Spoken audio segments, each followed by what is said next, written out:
అత్యవసర మీటింగ్కు సంబంధించిన breaking news చూద్దాం. ఆంధ్రప్రదేశ్ శాసనసభ ఎథిక్స్ కమిటీ అసెంబ్లీలో అత్యవసరంగా సమావేశమైంది. కమిటీ చైర్మన్ మండలి బుద్ధప్రసాద్ నేతృత్వంలో జరిగిన ఈ భేటీలో వైఎస్ఆర్ కాంగ్రెస్ పార్టీ ఎమ్మెల్యేలు సభకు హాజరు కాకపోవడంపై కీలక చర్చ జరిగింది.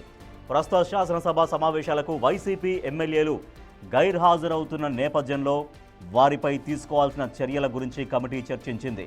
ముఖ్యంగా 6 వైసీపీ ఎమ్మెల్యేలు సభకు ఒక్క రోజు కూడా హాజరు కాకుండానే జీతాలు తీసుకుంటున్నట్లు కమిటీ ప్రాథమికంగా గుర్తించింది. సభకు రాకుండానే టీఏ డీఏలు ఏ విధంగా తీసుకుంటున్నారనే అంశంపై సభ్యులు ఆశ్చర్యం వ్యక్తం చేశారు. ఈ వ్యవహారాన్ని తీవ్రంగా పరిగణించిన కమిటీ చైర్మన్ మండలి బుద్ధప్రసాద్ దీనిపై పూర్తిస్థాయి నివేదిక సమర్పించాలని అధికారులను ఆదేశించారు.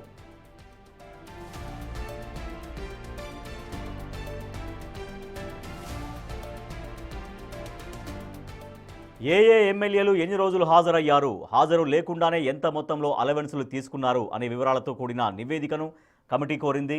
నివేదిక అందిన తర్వాత సభకు హాజరు కాని ఎమ్మెల్యేల విషయంలో శాసనసభకు ఎలాంటి సిఫారసులు చేయాలి, తదుపరి చర్యలు ఏ విధంగా ఉండాలి అనే అంశంపై కమిటీ ఒక నిర్ణయానికి రానుంది.